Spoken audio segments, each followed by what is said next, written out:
What's up, guys? JP back at you once again, bringing you guys day number 20 in my 14th annual 31 Days of Horror, a series in which we watch and review 31 horror films in 31 days, all during the month of October, leading right up to Halloween. And last night I went and seen a double feature at the drive-in. One of the films, the second film, was Dawn of the Dead 2004, but it was paired up with The Black Phone 2 from the year 2025. It just came out this past weekend, and I went and checked it out.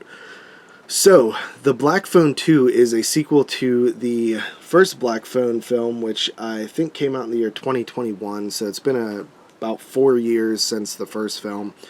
It is directed by Scott Derrickson, who is probably most well known for directing Hellraiser 5 Inferno. No, I kid. It's probably not his most well-known film. He directed Sinister, as well as The Exorcism of Emily Rose, and The Black Phone.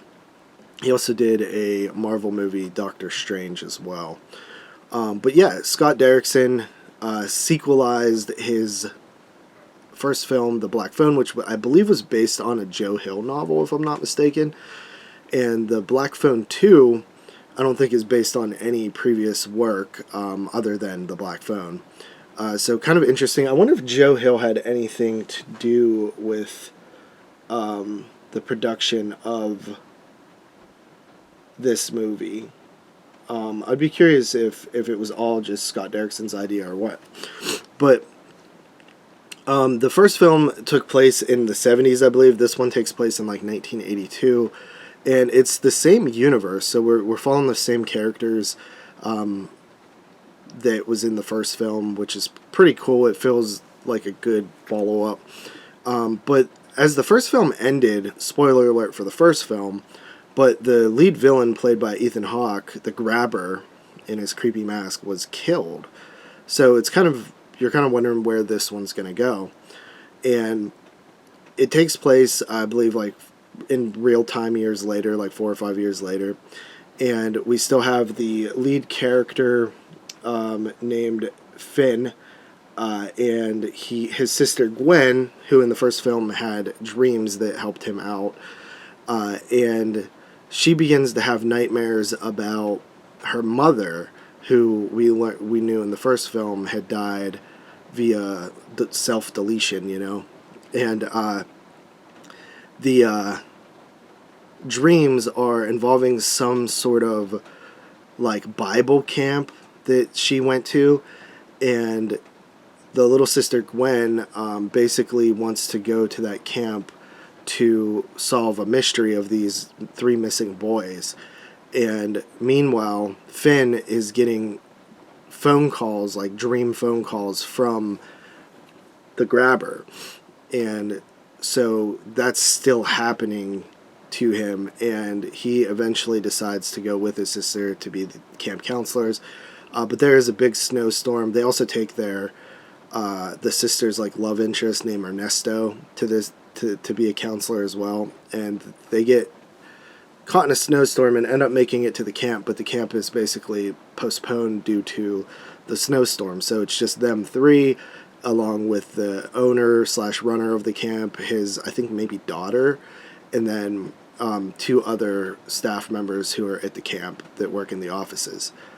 And as they begin to have more and more dreams, the Grabber essentially can touch them and hurt them in their dreams, kind of dreams. It's like it kind of walks the line between dreaming and like reality.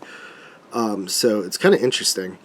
But essentially you find that the Grabber has some sort of ties to this camp and the children that were murdered there. So that's basically the plot. Also, we do have the father returning, who plays a pivotal role in the film as well. But yeah, this movie was actually really good. It was a nice follow-up. They do something different, but it also feels like it does belong in the world because the first film was very supernatural. So it feels like a natural continuation. It if I could explain it in one way, it feels very Elm Street. Like, this whole movie feels very much like Elm Street. And I don't think that's necessarily a bad thing. Like, I'm fine with that. I love Elm Street, and I love, like, ideas like Elm Street, so it's pretty cool. And you get a lot of, like, good cinematography and atmosphere. It's set in the winter, in this snowstorm, and it's like at this camp, and there's a frozen lake and stuff. It's really cool.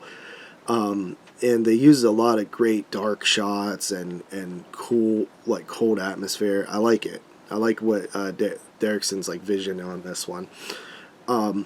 So yeah, the only real complaint I have is I almost wanted to go, like, further into the history of what happened at this camp. Like, they do go into it, but I almost want to know even more and, like, see a little bit more. But overall, I think that this movie is pretty successful in being a sequel. Like, it feels like it actually, takes the next step, unlike, some sequels that try to, tread the same water. This one goes a little bit further with some new ideas and concepts, and I like that about it. The grabber is still creepy. There's actually a part where he's talking about being in hell and stuff, which I thought was really cool. I really like that aspect of the movie. So, yeah, with that said, I don't want to spoil too much because it's a brand new movie.